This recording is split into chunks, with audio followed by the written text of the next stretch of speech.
everybody. Welcome to Rock, Paper, Hand Grenades. I'm Matt Connarton, and of course, I present to you the Honorable Gary S. Hopper. Matt! Holy moly! Every week it's like you're just like here. And every week you startle me with that. I know. I don't know what's like, going to happen. wow.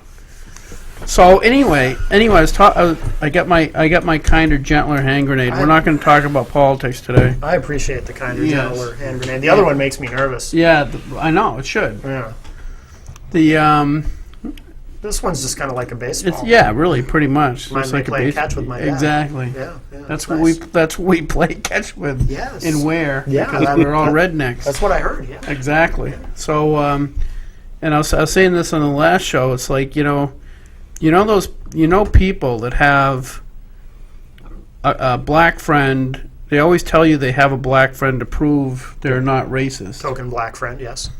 Well, today I've invited my token liberal friend to show that I'm kind of open-minded. Yes, very nice, very nice. Right? Yeah, once a year you show it for about 10 or 15 minutes.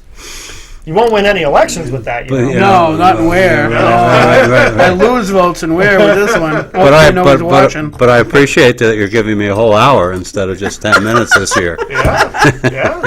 Well, this will be edited down to about 2.5 minutes. Oh, okay. All right, good. Well, I wasn't supposed to. There's going to be that much kindness coming from my left here? Yeah. Did I say coming from my left? Yeah, you did. Oh, geez, I'm sorry. I'm sitting on the wrong side. Exactly. Anyway, so to my right is Dave Fine. Yes. Get it, to my right is Dave Fine. Yeah.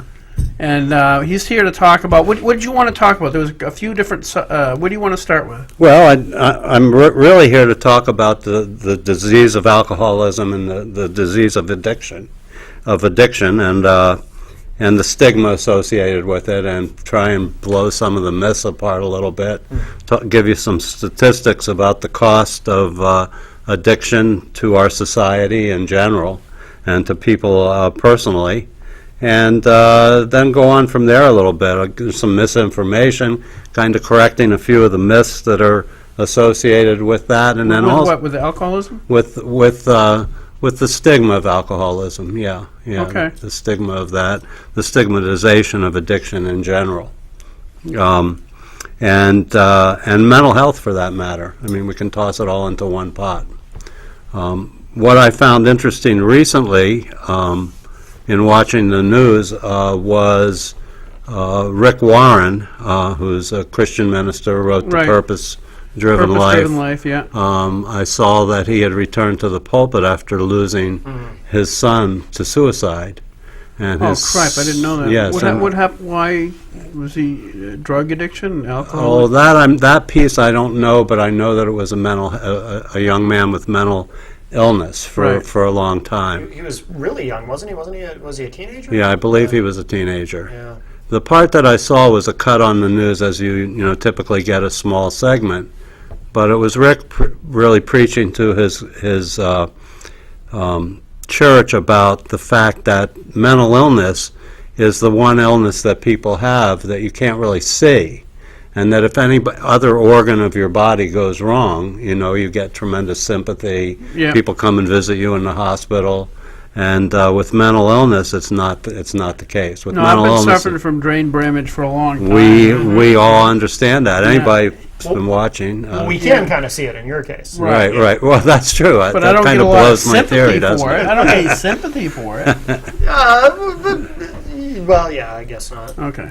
So you have the softer, easier grenade there today, but It's more humane. I'm going to if you'll excuse the kind of the play on that, I'm going to kind of explode a few myths and maybe open up a little bit of an explosive subject with the topic of alcoholism. And I just want to quote. None of the shrapnel comes this way. Well, I want to quote a few facts right off the top, and I'm not going to go into a lot of reading, but there are more deaths and disabilities each year in the United States from substance abuse than from any other cause. Really? Any other cause, period. That's surprising. So in other words, because according to the news, it's always heart disease is number one. Nope, and I have a little bit of a statistic on that. It says, where's the one about now, that? before you Go ahead. Is that because a lot of times if somebody dies as a result of drug addiction or alcoholism, they always say died of complications from, and so in the obituary, After a long illness, long illness, maybe like 57 years if they're alcoholics. Yeah. Is that why? That's why we don't hear about it? Is because they kind of. Did you ever in your life see an obituary that said somebody died from alcoholism? I think I've seen cirrhosis, liver problems, or cirrhosis of the liver or something. That was about the closest. But you don't have to be pretty knowledgeable about alcoholism to realize that that's one of the leading causes of cirrhosis. But there are also people that don't drink get cirrhosis. Right, Sure. right. So, So anyway, so the point of that is that it's more. It actually is more of a killer than the top 6 of the other killers, including heart disease right at the top. So if you add them all together, there are more people that die directly from abuse of alcohol and drugs than any other cause. That's astounding Wow. to me. I had Yeah. no idea. so that includes cancer, Includes and cancer. heart disease, Right. and Wow. Exactly. wow.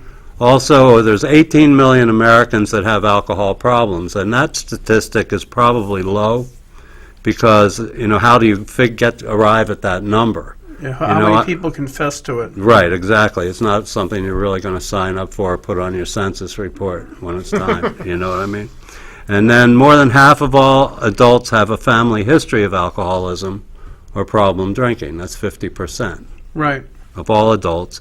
And more than 9 million children live with a parent dependent on alcohol or illicit drugs. So it's a major... You say illicit drugs, but what about the because I know that who do we have a guest, or did I talk to somebody? I've forgotten which. They were talking about one of the biggest problems with drugs right now is even the star football player gets his ankle broken.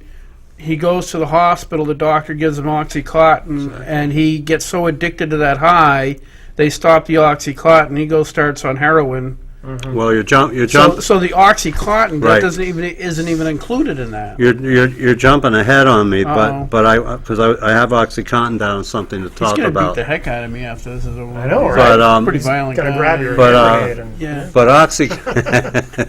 no, I did like 10 hours of spiritual meditation today because I knew I was going to be on your show. Yeah. So I'm pretty mellow. I'm mellow as Jello myself. All right, we'll see. tonight. We can see if So we can it's do all something good. about that. So yeah, I know you will. You can't reach me from there, though. Anyway, I'll float like a butterfly and Oh, sting yeah, like yeah. a bee. Oh, you've seen the show. Yeah. okay. So, OxyContin is an interesting topic. Prescription drug, pharmaceutical.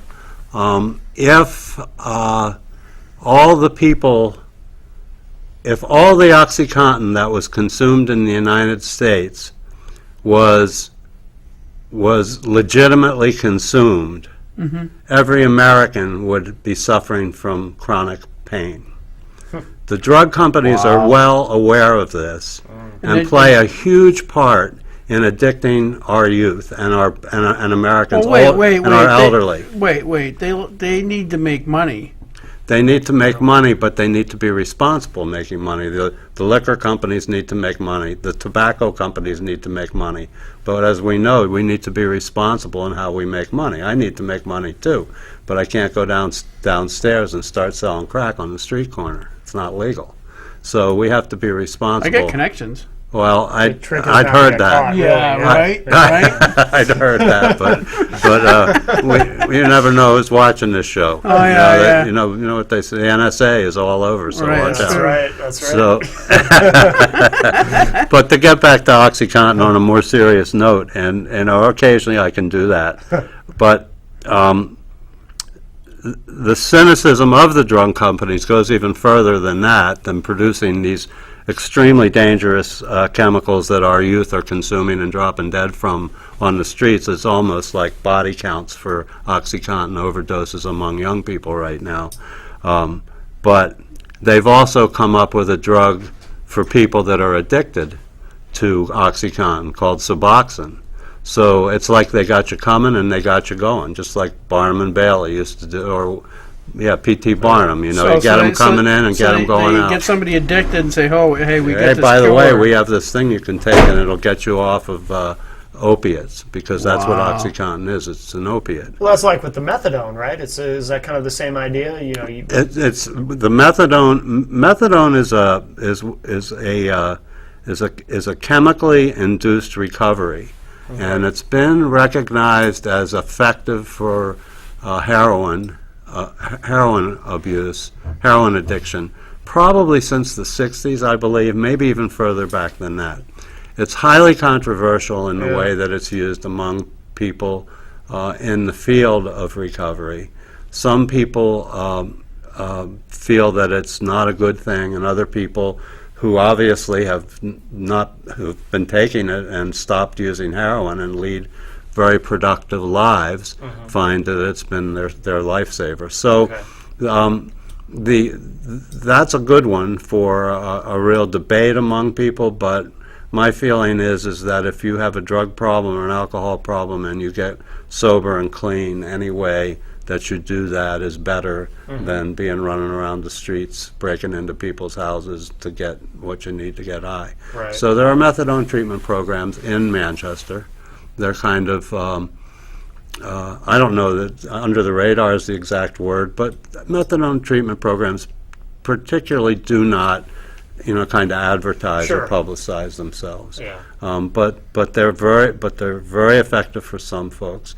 And what Suboxone is something that's more recently developed, synthetic, that's a substitute for methadone, but it's another way that people have of softening the withdrawal process from heroin. Now, is Suboxone? Suboxone. Suboxone. Is that also addictive? In other words, if let's say somebody's on heroin or Oxycontin and they start taking Suboxone, they take it for 3 weeks and they can taper off it and they're clean? Or? Not to get too clinical around this subject, because there's not a whole lot of information about that. But the protocol for Suboxone is a short-term protocol, so that people are on it to detox and then off of it. It's not being used that way, as many drugs prescribed by doctors are being prescribed for other things and not used the way they're necessarily intended to be used. And so that's what's happened with Suboxone. So, but that's a whole other thing, and I really don't feel that comfortable because I'm not a pharmacist or an MD, and it's really a medical question more than anything else. Again, I'll go back to what I said. If somebody is living in the streets, going around buying heroin, and they can go somewhere clean and be clean and get clean, and Suboxone helps them, God love them. That's my opinion. But Right. just because I know the devastation of addiction and substance abuse and alcoholism. So, you kind of jumped ahead on me, but that's a good topic because it's a topic for a whole hour. It's a topic for medical professionals, the pharmaceutical people, and people that work in the recovery field to sit down and have a conversation about. Because right now the most abused drugs in America are nicotine's number one, caffeine's number two, alcohol's number three, cocaine, I believe, is marijuana is number four, cocaine number five, and opiates, prescription pain medication is right there. It's moving up quickly on that list, and it's not really a very nice list, but it's No. Why do you put caffeine on there? Just because it is? Or? Because it is a drug. Yeah. Caffeine's a drug. I like it. I use it. Yeah. Actually, lately I've had to not use it, so I've learned that I can even live without that, which I was surprised because. I'm very addicted to it myself. Yeah.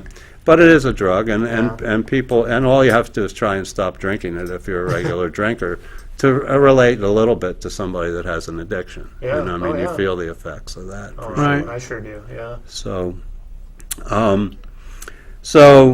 let me see, where was I going to go? Oh, the other thing is that addiction, for a lot of people don't understand that alcoholism and substance abuse are diseases. They were declared a disease in 1951 by the American Medical Association. So wait, it was declared by the American Medical Association, right. not the American Psychiatric And the Association. American Psychiatric Association began to use the term in 65. Okay. And it's considered a primary disease, which means that what that means to me is that if you have alcoholism and you have other things, what they call now co-occurring disorders, which What would is be it? mental illness. Okay.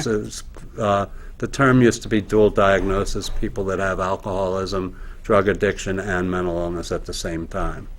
And that's a treatment, it's a separate area of treatment where these two things kind of get connected and need to be treated at the same time, the mental illness and the addiction. My belief is that if you have alcoholism and you have a mental illness, that it's probably a good idea to take care of the alcoholism and see, to just get off it, because it could be very well that alcohol is creating the ups and the downs. When people drink, they get high, and when they stop drinking, they come down. So it's just like it replicates bipolar disorder or manic depression, as they used to call it. So oftentimes it's, people find when they stop using drugs and alcohol that they kind of level off. If they're doing it... Isn't there, I've heard that a lot of, not a lot, I shouldn't say the word a lot, but that some people, the reason they drank is because they're self-medicating for a mental illness. Yeah, I think that's very true. I think that you hear that a lot from people that come into treatment, that they thought that they were, crazy, and that in order to deal with that, they would drink. Okay. Or that they would do a drug to pick themselves up. We used to the Rolling Stones song about Mother's Little Helper. It's about Right. the Valium. old days it was taking pills. Mother's Little Helper actually was amphetamines. Oh, really? To pick her up so she could run around the house. Oh, I always thought it was Valium because they were passing that out like it was Yeah. candy in the 70s. In the 70s, and that keeps going on. The thing that's very important to recognize is that what's very important to recognize is that there are professional people that deal with alcoholism, drug addiction, and mental illness. And they're very skilled. They're doctors, or psychiatrists, they're clinical psychologists. They're people that have been educated in medication.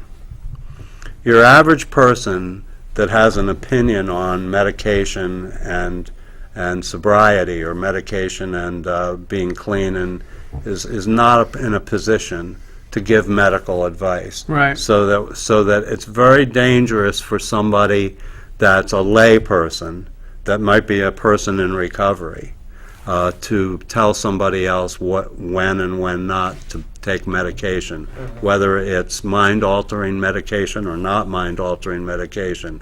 If somebody's suffering from clinical depression, your average lay person is not going to know that person has that diagnosis, and if you tell them not to take something for depression, you could very well end up with somebody that dies.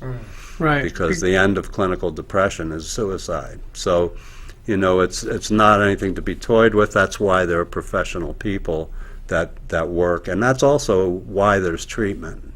Treatment works for people. It's not for everybody, but it works, and it works. It works extremely well.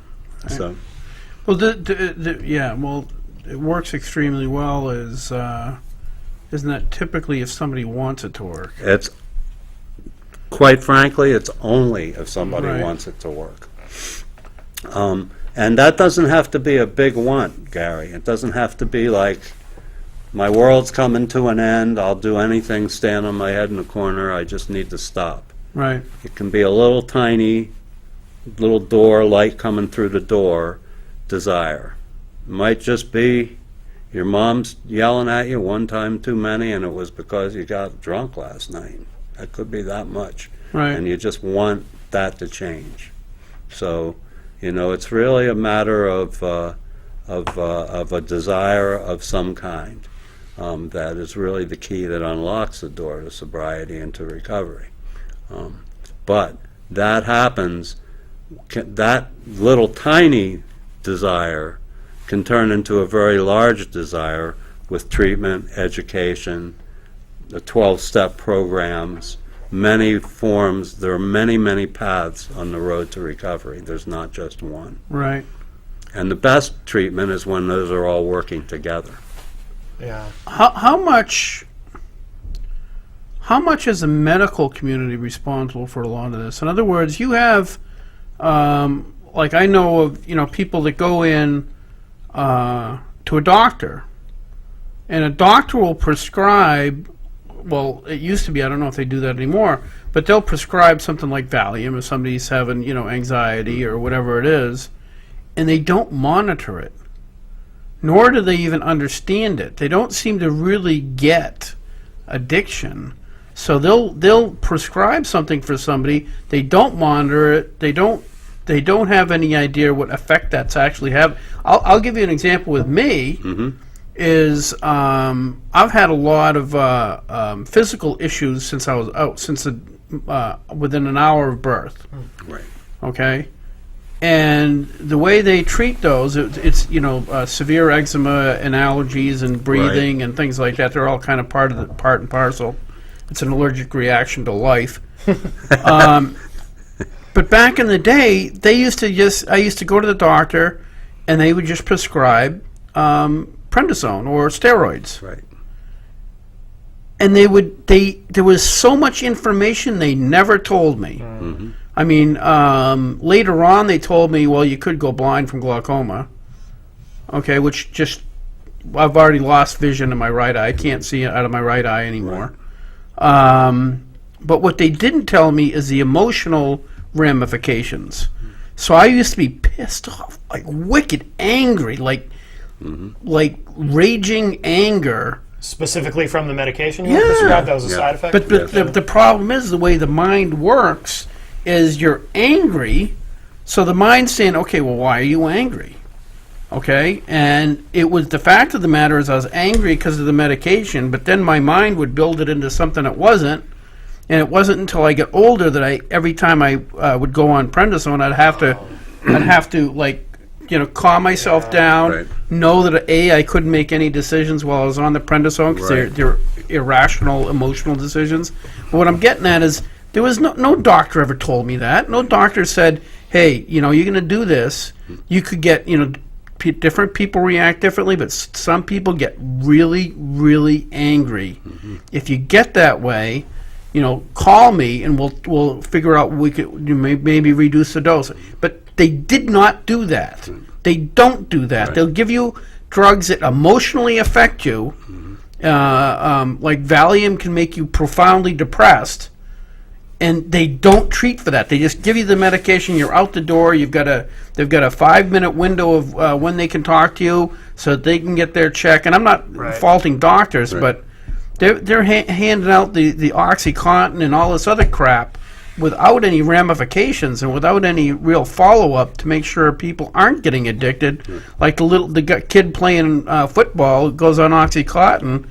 Somebody should put what was it, Suboxone? Yeah. They should make sure, follow up and keep an eye on that kid to make sure he's coming off of that stuff okay, and maybe give him Suboxone for a couple weeks after until he's on an even keel. They shouldn't be just giving him drugs.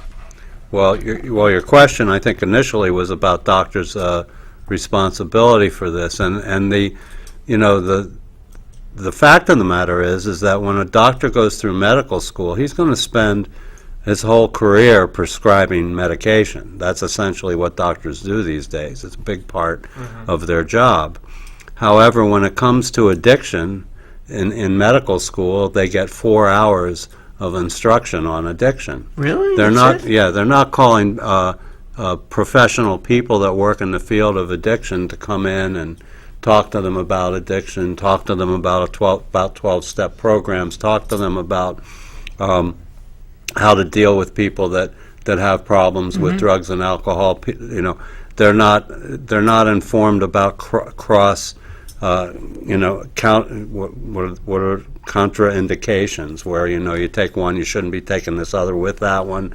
And there's so much now with people not talking to each other. Hopefully that'll get straightened out with electronic record keeping, but right now, somebody can shop for prescription. If they're hooked on Valium, they can get 5 different doctors, and they don't talk to each other. I had a good friend that would do that, and she was just totally addicted to prescription medication. She would go to one doctor and get a script, go to another doctor, go to make sure if you went to different pharmacies. She ended up, I think, dead in a hotel room. Oh Right, my God. and that Her happens. son is still decimated by that, and that was probably 15 years ago, 20 years ago. Wow. It's a lot of tragedy. And one of the things we're hitting all the topics I wrote down. Sorry. But one of the things, no, that's great. Try to back off. No, that's, shut up. No, that's great. No, and you're right.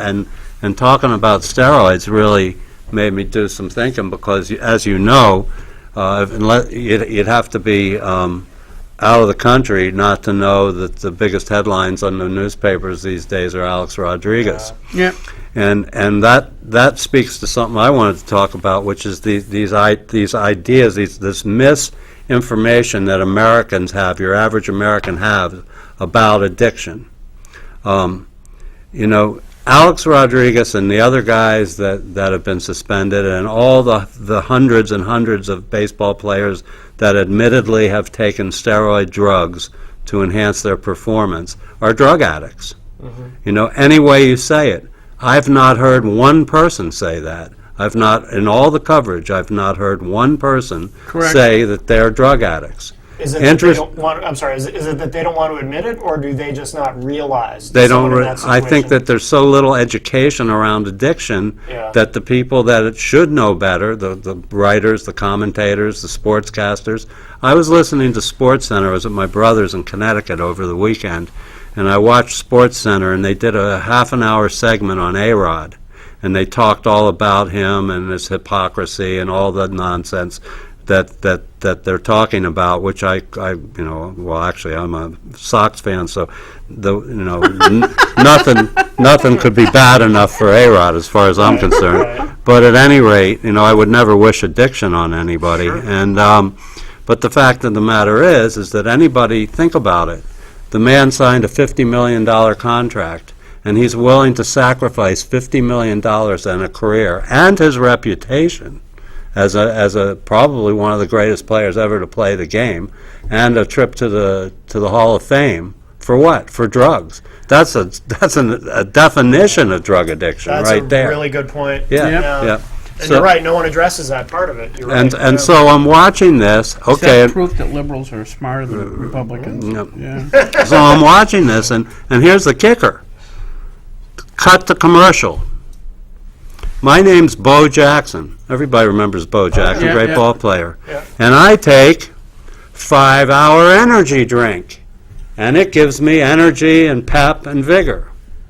Well, what message are we given to the young people in our country when a guy that's a well-known athlete talks about how he has to take something to be better than he is at the moment? Right. Right. So energy drinks, 5-hour energy drinks, one of the great stocks market stories of the last 10 years. This little company comes, and now they're making billions of dollars worldwide. Why? Because it's of drug addiction, because people think that taking something out of putting it inside themselves is going to somehow improve their life. It's like the magic pill.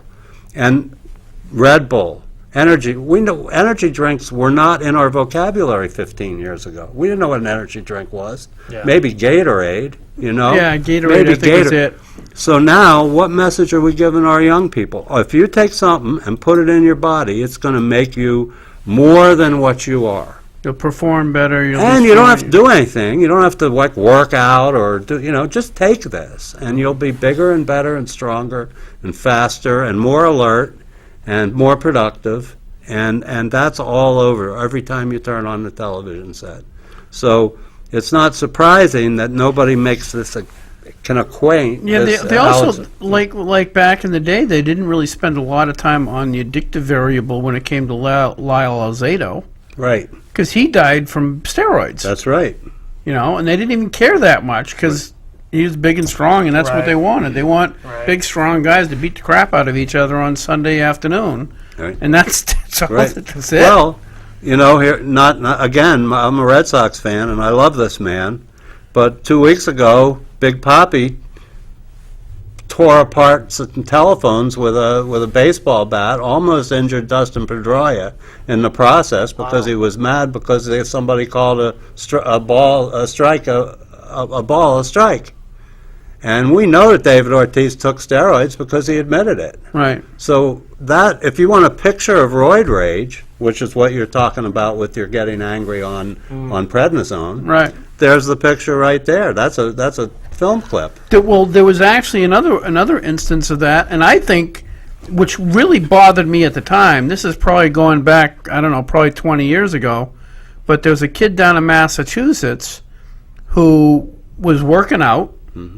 Actually, the guy that killed Cheryl was like a workout buff, and I always kind of wondered whether he was on roids. I didn't realize that. But this kid was convicted of murdering his girlfriend. Okay, and he said in the trial that he was on steroids for muscle building.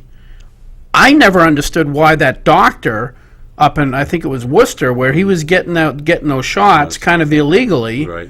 was not prosecuted for basically accessory to murder.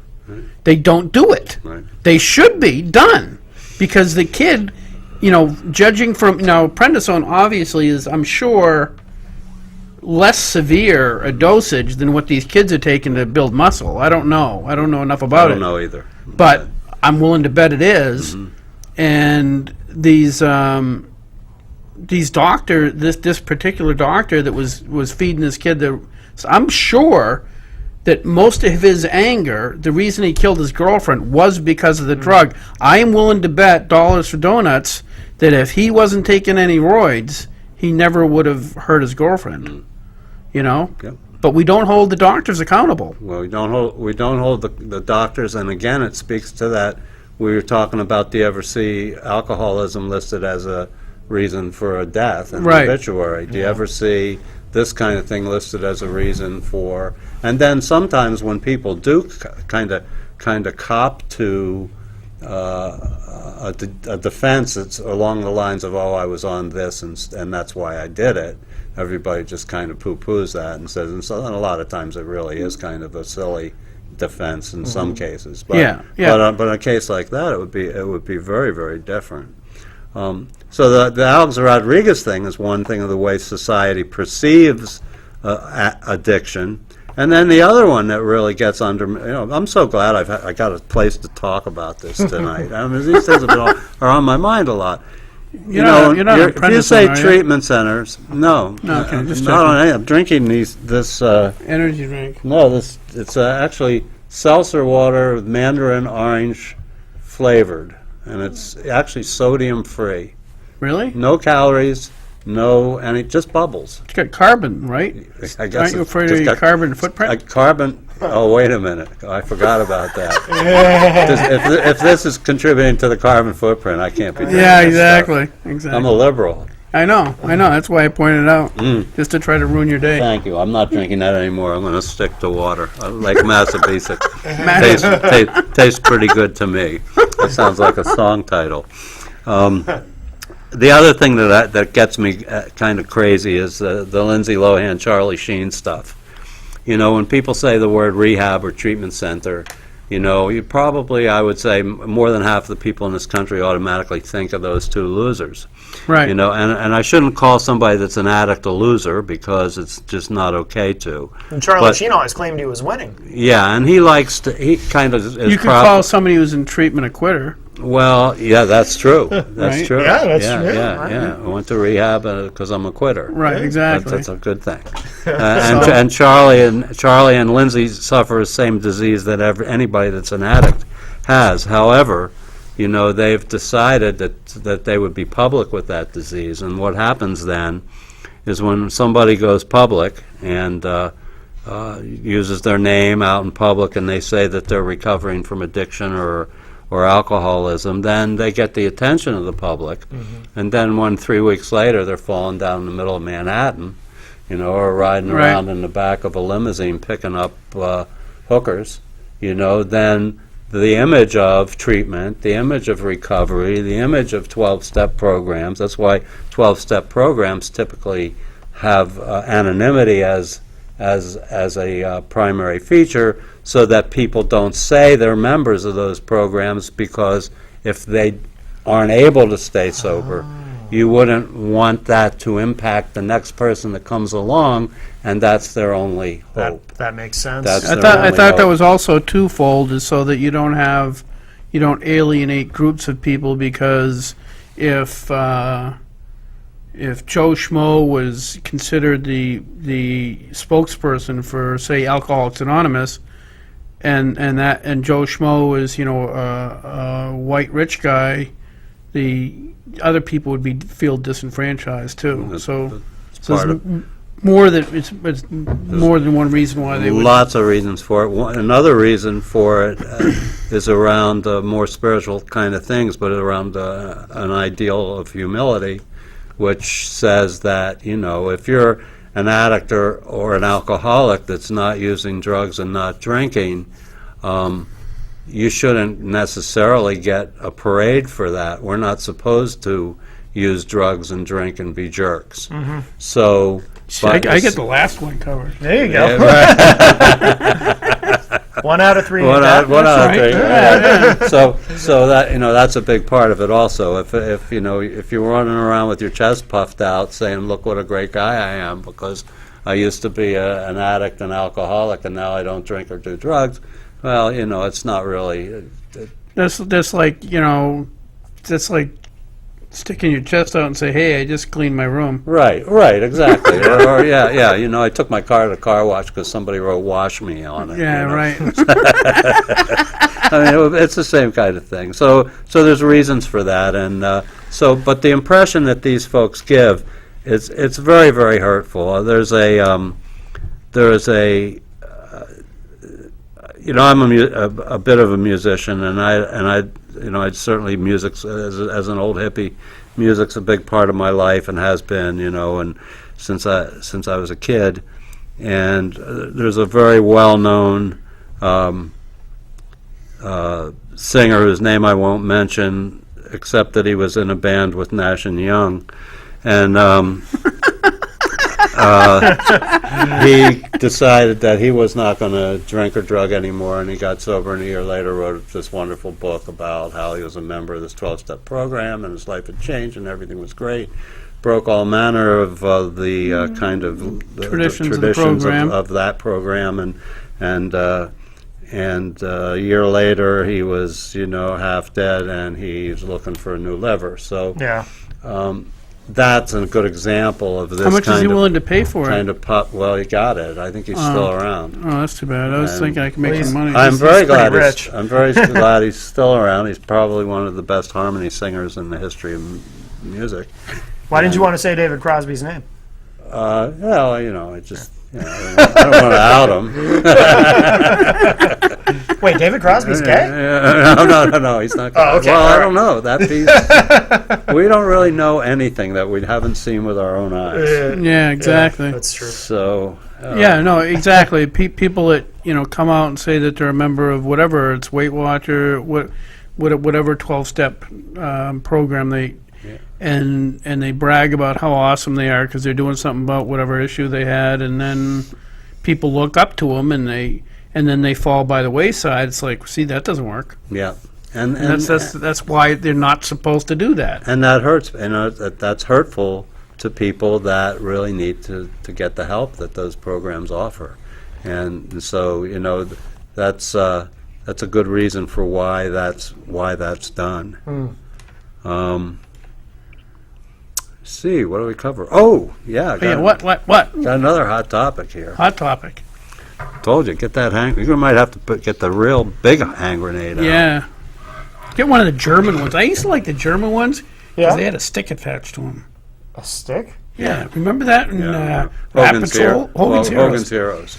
Heroes. Yeah, the Germans I had know one. nothing, I see nothing, I hear nothing. Schultz, yeah. Schultz. Yeah, they had was a guy. like a canister and it had a big handle and then pull it and throw it. I bet you it'd be a lot easier to throw those. Yeah, it was sort of like flicking the thing and, Yeah. you know. But anyway, what was the subject? Well, there's Probably wasn't hand grenades. There's other things that are going on that I think are important for parents to know, and people that probably watch this show that this is being local.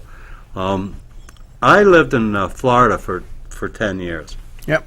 And I'm sorry, for almost 20 years, and I was active and involved down there with the recovery movement, working for treatment programs, and doing some stuff political also in terms of just around drug addiction and alcoholism and treatment and so forth. And they have very strict laws down there around what would be called paraphernalia. I mean, you could get arrested for having pipes. And you couldn't sell pipes like in a store. That would be illegal.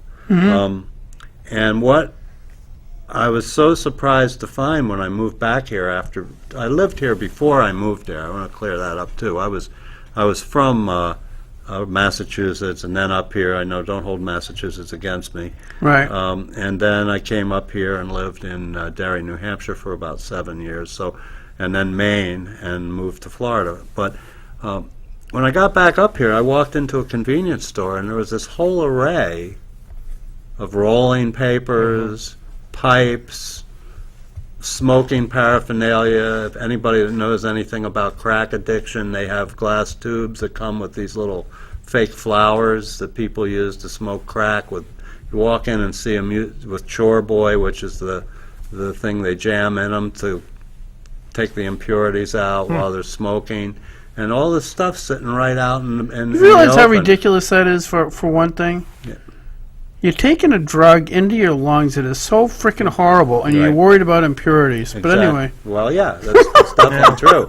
Well, it's definitely done, and it's like cotton. it's like taking this hand grenade and having it smelted to get rid of all the impurities in the metal before it blows up and kills people. That's a very good analogy. Well, I think statistically, though, and Dave, you can probably back this up, crack smokers really like irony. So I think that explains It's it. irony. Oh, it is? Irony. Okay. Is that true? Yeah. Well, probably. Yeah. I mean, I don't know that many, but Yeah. the ones I know probably are. Pretty ironic. Yeah. Well, yeah, it is. So what do you propose? I mean, I know that there was a store that I went to local to me, and I went in there and they had paraphernalia. I just don't shop there. Right. To me, that's the right thing to do. Well, if you go to a place and they're selling crack pipes to kids, Right. guess what? Right. Well, what I took one step further, because I did work in the field here when I moved up here in a treatment center here in town, and one of the things that the young people were using was something called Spice, or K2. Yeah. And Spice and K2 is a synthetic marijuana product that's sold as incense.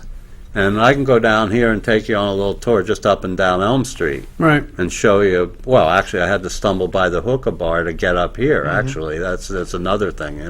Let's really do something that resembles something else, and what fun. Let's go down there. And there's also an oxygen bar around the corner. Talk about things changing the way But anyway, so let's get back to the paraphernalia. So K2 and Spice are sold in these variety stores all Now, over. I thought those were made illegal. No. No, well, here's what happens. They and I researched this on Google so far. I'm a great researcher on the internet. It's one of the things I do. I have a newspaper and a website.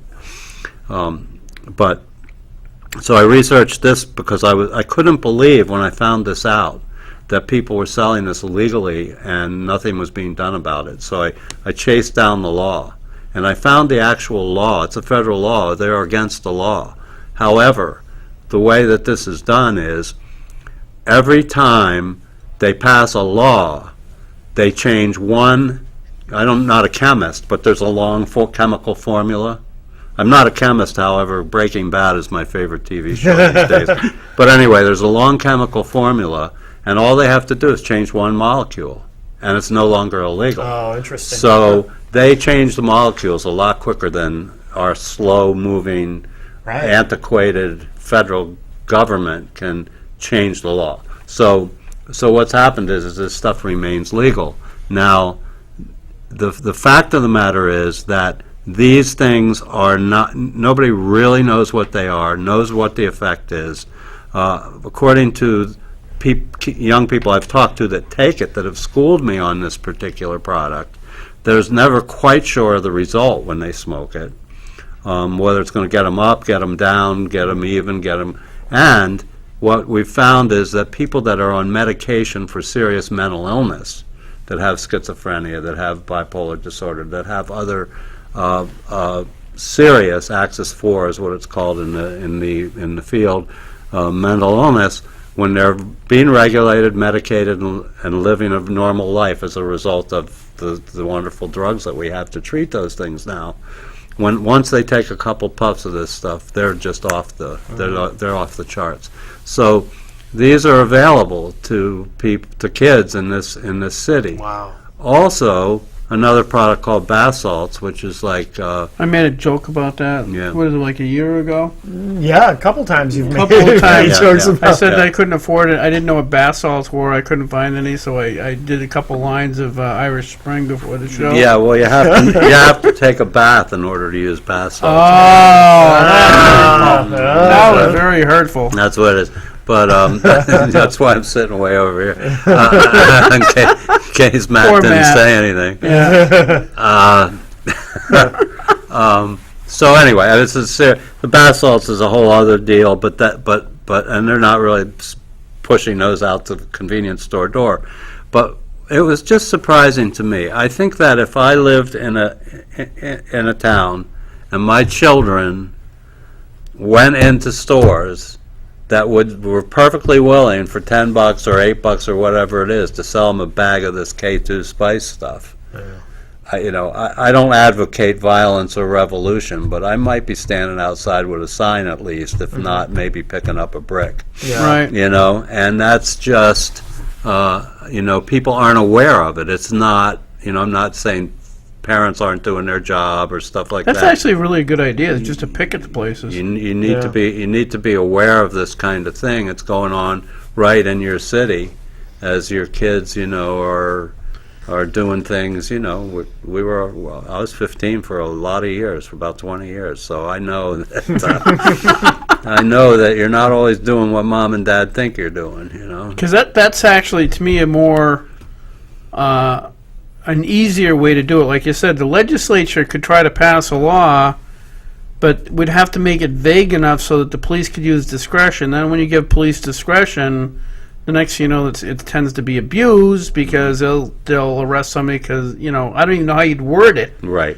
To give the police enough discretion to effectively change. But if people were outside of a place that was selling some of this crap and said, big sign says, be aware this store, whatever store it is selling drugs and drug paraphernalia to your children. Right. Yeah. I bet they're caught picking profit margin to go down pretty quick. Absolutely. Because most parents don't know. Well, there's no. Yeah, that's my thing. And so anyway, and that's probably a good time for me to throw in a name here of Hope for New Hampshire. Okay. Hope for New Hampshire is an organization out of Derry, New Hampshire. And Derry, New Hampshire has a recovery center called the Friendship Center. Yep. On Main Street. And the Friendship Center is associated with Hope for New Hampshire, which has a location at the Avery Center in the Presbyterian Church on Pillsbury Road in Londonderry. Okay. And that organization is an organization that has been pulled together to help eliminate the stigma of alcoholism and drug addiction, and to provide more opportunity for people that have addiction to get help. And so it's Hope for Recovery New Hampshire, and you can get Hope for Recovery New Hampshire by calling me. My number's okay? Yeah. 603-657-5580. And then also, while I'm at it, giving these commercial break here, I work for an organization called Insight for Recovery, and Insight to Recovery, and Insight to Recovery is located in Boynton Beach, Florida, and oftentimes people who are suffering from addiction and want to go to a rehab, it's advised that they get out of Dodge, get out of where they're using, get out of the city of Manchester, get out of New Hampshire. New faces, new place. And go to a place where South Florida has become the Mecca recovery capital of America. Lots of recovery clubs, lots of places to go out. And So when you say coffee Mecca, shops. you say like it's a Muslim thing? Well, it's not a Muslim thing. It's, I'm sorry that I used a word such as that, although actually I'm not. Live with it. It is. It is. I told you. It's, I know. It's like three or four times. It's an idiomatic expression. Idiomatic. I wasn't calling you idiotic. Oh, okay. It's I was idiomatic. wondering about that. And but it is. It's a tremendous community down there for recovery. You know what's funny is we're having a meeting at church, and we're talking about what kind of church you want this to become, and my wife raised her, what would you think would want people to believe about this church? My wife says, I would like it to be like a Mecca for people in the That's funny. but she used it the same way you Yeah. did. But it was just in church, in the church context, it was very funny. Yeah, they must have liked that. Yeah, they did. They loved that a lot. Right. But Especially out there in Ware. yeah, no, this is Goffstown. I go to Goffstown. Goffstown Congregational Church. Good. It's Glad kind to- of a mecca. Glad to for- know you're right with God. That's a good thing. I have to go to church a lot to I try was to thinking keep that. And probably a lot of other people, that have Yeah. to say multiple prayers. for you. Yes, yes, it requires a lot. But But- so anyway, what are the two places the sales Hope pitches? for New Hampshire is in New Hampshire. Right, in Londonderry. And in Londonderry. In Derry. And Insight to Recovery is in Florida, and again, 603-657-5580. If you know anybody that needs to go to rehab and would like to get better, has a tiny desire to get better, give me a call. And also, I just want people to know, I guess if I have a minute or two, one of the things that's a big problem is that there's a whole language around recovery. If I say IOP, PHP, intensive inpatient, outpatient, if I say 90-day, 60-day, 30-day, sober living, co-occurring disorders, I can go on and on and on, and you won't have a clue what anything I say means.